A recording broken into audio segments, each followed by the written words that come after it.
piece Maman that Louise made in 1999. The spider expanded to the size of an enormous room, almost as like the maternal womb carries 18 marble eggs in its body.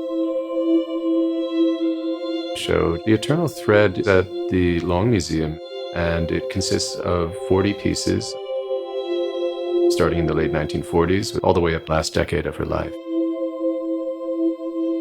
I was Louise's assistant for 30 years. I met her in 1980. She was born in Paris to a family of tapestry restorers. She ended up studying mathematics and philosophy at the Sorbonne, but when her mother died in 1932, she became very depressed, and she then left the Sorbonne, began studying art. She met an American art historian in Paris, and in 1938, she came to New York to be a good wife, to be a good mother to 3 sons, and to pursue an artistic career.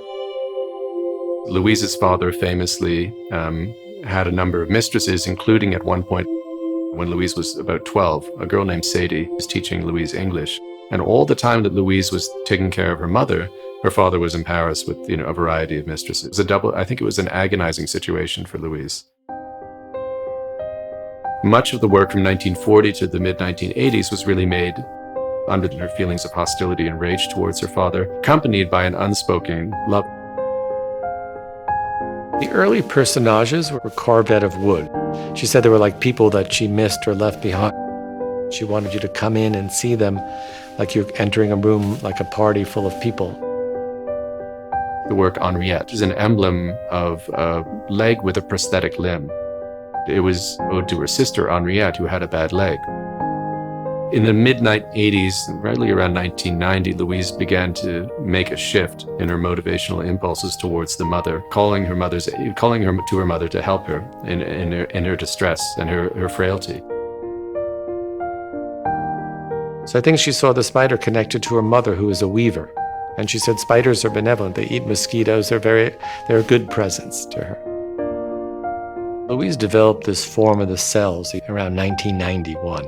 The cell is like a prison cell, but it's also the body. She was a prisoner to her emotions. For Louise is a metaphor, the seduction of the other person, of the love object. The spider cell in 1997, a series which is actually the only cell Louise made that incorporates a spider motif, that's been decked out with personal elements from Louise's life, like a bottle of Shalimar perfume, which she loved to wear, fragments of tapestry. She had a lifelong fear of abandonment. She doesn't want to be separated from the person she loves. A couple here had to do with, if it's coming from the woman's hair, which is spiraling around the man, these two people will be together forever, and they're inseparable. She was very intense, very emotional, but when she was working, she was very happy. She stopped going to her shows, and she would prefer to devote her energy on the work. So that I made a deal. I said, you do the work, and I will deal with the art world. 10 a.m. is when you come to me, and it's my hands and Louise's hand, because I would always go pick her up at 10 o'clock is when we'd start the day to work. And she did work toward the end of her life.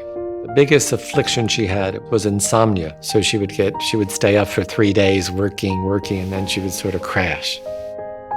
She goes, I'm not going to be around, but you have the work, and the work is more me than my own physical presence.